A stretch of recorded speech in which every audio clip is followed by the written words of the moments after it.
Hey guys, Scotty with Miller Marine. Tuesday, another busy day. It doesn't feel like Tuesday, it feels like it's Friday. Got this one in this morning. Had a 100-hour service. Turned out he had water in the lower. Took care of him. He's all set.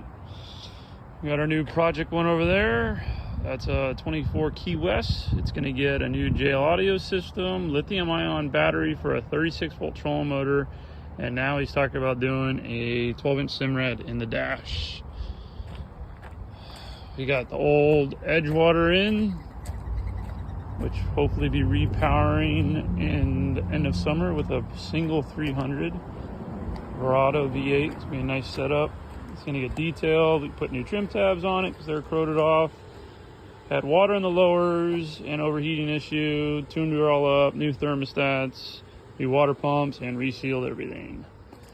Got this old girl done. It's gonna get detailed as well. She needs it. Found that the transducer wire got chewed by a rat. So put a new deucer. They are all set. And this one came in today for a new power pole install. And that one is leaving here today as well. That's all we got today. Until tomorrow, there'll be another round of boats here.